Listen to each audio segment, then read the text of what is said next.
Ito naman bilas, alisin to para i-arco yung mga bola-bolang yan, isusunod dun sa arco nya.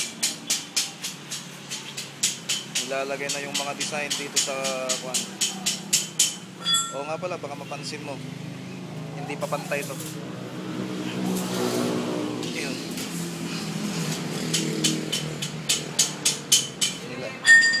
Ilalagay nila yung mga design.